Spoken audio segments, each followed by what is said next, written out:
सोलापुरातील MA Pongal Anglo Urdu high school व junior कॉलेजतर्फे JEE NEET CET परीक्षेत यश संपादन केलेल्या गुणवंत विद्यार्थ्यांचे भव्य सत्कार प्राचार्य डॉक्टर हारून रशीद बागवान, उपमुख्याध्यापिका सुरैया परवीन जहागीरदार, पाहुणे व पालकांच्या हस्ते करण्यात आला। तर नीट मध्ये जामदार मोहम्मद उमर इरफानने 610 गुण, कारचे बीबी जैनब सादिकने 503 गुण व सय्यद उबैदुल्ला जानी मियाने 371 गुण, पीरजादे सुझैन समदने 367 गुण, शेख ताहुराने 261 गुण घेऊन यश संपादन केला।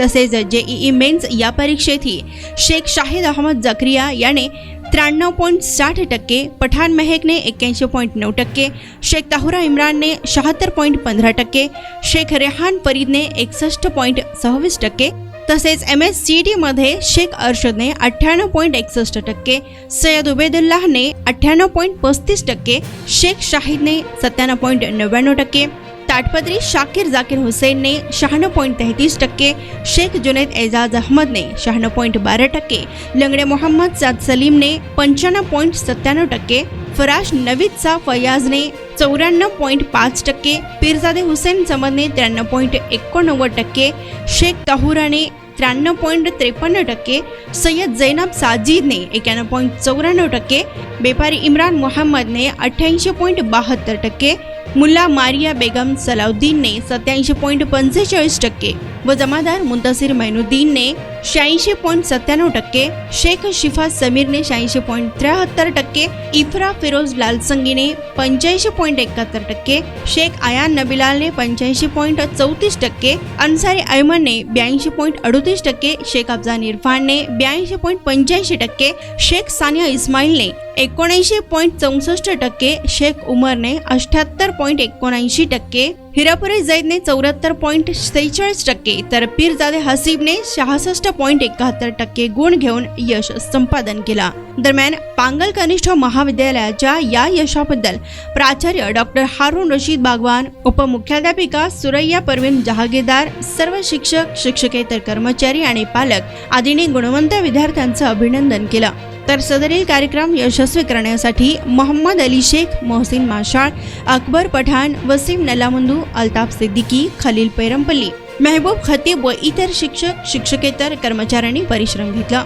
सदरील कार्यक्रमात हाजी गुलाम शेख, इरफान जमादार, सादिक करचे व इतर अतिथी आणि पालक वर्ग बहुसंख्येत उपस्थित होते। मैं ये कहना चाहता हूँ कि मैंने कैसे क्रैक किया नहीं किया मैं बताना चाहता हूँ। इसमें सबसे ज़्यादा इम्पोर्टेंट कंसिस्टेंसी रहती है कि रोज़ पढ़ना चाहिए। आप क्या करते, एक 10-12 घंटे एक दिन में पढ़ लेते, दूसरे दिन 4 घंटे पे आ जाते पूरा पे, वो फिर मेडिटेशन लगेगा उसको। कंसिस्टेंसी से ना ये क्रैक होता है। ये ऐसा नहीं है कि चलो मन किया तो हो जाएगा, उसको बहुत मेहनत लगती है और इसे वेल प्लान होना चाहिए और इसमें कोई भी डिस्ट्रैक्शन नहीं होना चाहिए। जैसे मोबाइल अभी बहुत बड़ा डिस्ट्रैक्शन है, तो मोबाइल मेरे पास तो था ही नहीं मोबाइल अभी तक, तो ऐसा कंट्रोल अगर है तो मोबाइल तो उसको कंट्रोल में रखो। और जो भी आपके टेस्ट होते हैं उसमें टेस्ट में घर में आके वो टेस्ट को देखो, उसको एनालाइज करो कि कहाँ जा रहे हैं मार्क्स, और इसमें इम्प्रूव करके ही आपको लास्ट पेपर में और इम्प्रूव हो जाएगा। आप अगर इम्प्रूव नहीं करोगे, आगे बढ़ते ही चले जाओगे ना, तो पीछे से पूरा ब्लैंक हो जाएगा और आगे आपको फिर डिप्रेशन होगा, फिर उसमें रिजल्ट नहीं आएगा। और जो भी नीट देते हैं वो बहुत अक्सर PYQ देखते हैं, इधर उधर देखते हैं, तो वो ज़्यादा देखने की ज़रूरत नहीं है। फर्स्ट हमें 600 क्रॉस करना है, सिर्फ इतना ही देखना है, किसको 720 मिले, ये हमें कुछ जानने की ज़रूरत नहीं है। सिर्फ हमें हमारा स्कोर देखना है, दूसरों को पूछना नहीं है कि तू क्या कर रहा है, मैं क्या कर रहा हूँ। ये दूसरे पे डिपेंड नहीं होता है, जो हमें चाहिए वो हमें करना पड़ता है, दूसरा कोई भी नहीं करता हमारे साथ। तो एक लाइन में रहना चाहिए, उसको डिस्ट्रैक्शन तो बिल्कुल नहीं होना चाहिए। अगर डिस्ट्रैक्शन हुआ ना तो फिर और स्कोर लो होगा। और जो बायोलॉजी है सब्जेक्ट, उसमें थोड़ा कंसंट्रेशन रहना चाहिए, क्योंकि उसकी लाइन टू लाइन याद होना चाहिए। अगर वो लाइन टू लाइन याद नहीं होगी तो वो नहीं आएगा, स्कोर लो हो जाएगा। तो उसको बार बार रिवीजन की ज़रूरत होती है। और फिज़िक्स में तो आपको बहुत हार्ड ज़्यादा होगा, लेकिन फिज़िक्स ऐसे करना है इसलिए नहीं है कि पेपर में है। अगर फिज़िक्स को आप छोड़ दोगे ना तो फिर इसमें स्कोर ही नहीं आएगा, आप 500 भी नहीं ले सकते अगर फिज़िक्स नहीं रहा। फिज़िक्स बहुत इंपॉर्टेंट है। आपको क्या लगता है फिज़िक्स नहीं है, हम फिज़िक्स छोड़ के दूसरा करेंगे, फिजिक्स छोड़ दिया तो पूरा ही छोड़ना जाना पड़ता।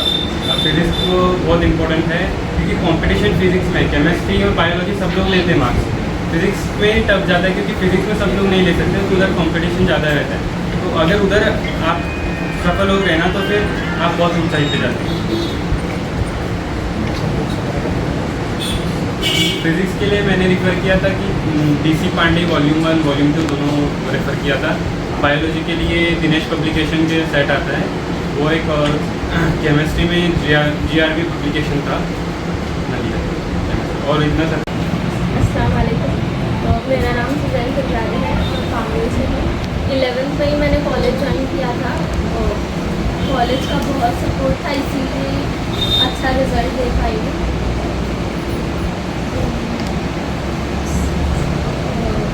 अब ये नीट का स्कोर मेरा उतना अच्छा नहीं है, बट शायद कॉलेज में हो जाएगा एडमिशन। कंसिस्टेंसी अगर रखे आप तो स्कोर करना उतना मुश्किल नहीं है।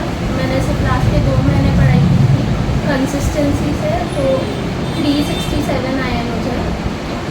अगर आप स्टार्टिंग से या लास्ट के 6 मंथ्स भी अगर कंसिस्टेंसी से बहुत अच्छे से किए, कंसेप्ट क्लियर आपके रहे तो हो जाएगा। सिर्फ अंडरस्टैंडिंग पे बेस है, रटने से कुछ नहीं होगा। NCERTs बहुत मेन है, मॉड्यूल्स को आप सिर्फ सॉल्विंग के लिए रेफ़र कर सकते हो, बट पढ़ना NCERT से ही होगा आपको। और बायो के लिए तो NCERT ही है, जितने बार NCERT पढ़ोगे उतना ज़्यादा अच्छा होगा। और फिज़िक्स केमिस्ट्री के लिए इनऑर्गेनिक के लिए आपको NCERT ही करना होगा। ऑर्गेनिक के लिए भी रिएक्शंस जो है सारे NCERT से ही आते हैं, एग्जाम्पल्स भी आते हैं NCERT के, एग्जाम्पल्स भी मोस्टली पेपर में आते हैं। और प्रीवियस ईयर आपको पेपर का अगर आइडिया लेना होगा कैसा पेपर आ सकता है या किस क्या हार्डनेस होगी या किस टाइप का पेपर होगा, तो आपको उसके लिए प्रीवियस ईयर करना बहुत ज़रूरी है। 10 ईयर्स के प्रीवियस ईयर बहुत सफिशिएंट होते हैं।